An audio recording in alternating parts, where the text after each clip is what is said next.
ഒരു നാടിൻ്റെ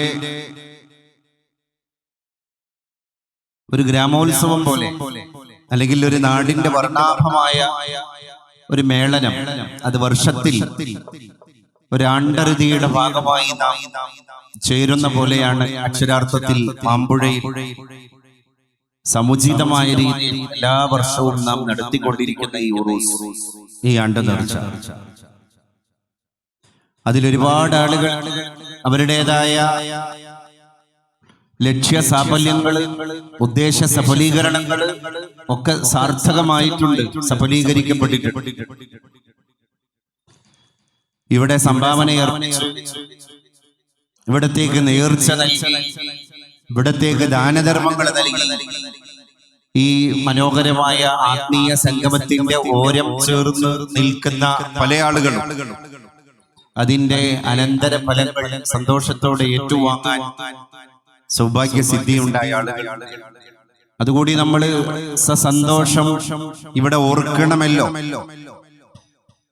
പല നാടുകളിൽ നിന്ന് അന്നദാനാദി കർമ്മങ്ങളിൽ ഇവിടെ വർഷങ്ങളായിട്ട് പങ്കെടുക്കുന്ന ആളുകൾ അതിന് മാത്രം ലാക്കാക്കി ആ ഒരു തബറുക്ക് പ്രതീക്ഷിച്ചു വരുന്ന ഒരുപാട് ആളുകൾ. അപ്പൊ അങ്ങനെ ഒരു നാടിന്റെ തന്നെ ആത്മീയ സാംസ്കാരിക അഭ്യുന്നതിയുടെ ഹൃദയ താളമായി നിലകൊണ്ട ഒരു മനോഹരമായ പ്രദേശമാണ് മാമ്പുഴയുടെ ചരിത്രം. അതില്ലാതെ ഒരിക്കലും പൂരണം സംഭവിക്കില്ല എന്ന കാര്യം അവിതർക്കിതമാണ്.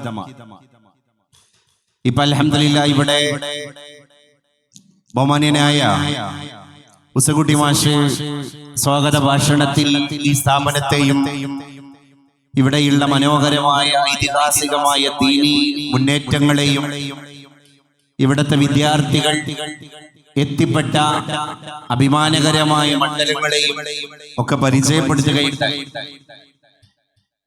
ഞാൻ ആ ഭാഗത്തേക്കൊന്നും ഇപ്പൊ കടക്കുന്നില്ല. അതിൽ സന്തോഷം പ്രകടിപ്പിക്കുന്നു. അള്ളാഹു ഉത്തരോത്തരം ഈ സമ്പ്രദായത്തെയും ഈ സംരംഭത്തെയും നാൾക്ക് നാൾ അഭിവൃദ്ധിയിൽ നിന്ന് അഭിവൃദ്ധിയിലേക്ക് വഴി നടത്തട്ടെ എന്ന് മനസ്സ് തൊട്ട് പ്രാർത്ഥിക്കുകയും ചെയ്യുന്നു. നമ്മളൊക്കെ ഇങ്ങനെയുള്ള കൂടിച്ചേരലുകളിലൂടെ മനസ്സിലേക്ക് ഒരുപാട് ആശയങ്ങളെയും അതോടുകൂടെ തന്നെ ആത്മധൈര്യങ്ങളെയും സംഭരിച്ചു വെക്കുന്ന ആളുകളാണ്. നമ്മുടെ പാരമ്പര്യം അങ്ങനെയാണ്. നമ്മുടെ ജുമാ ഖുതുബ തന്നെ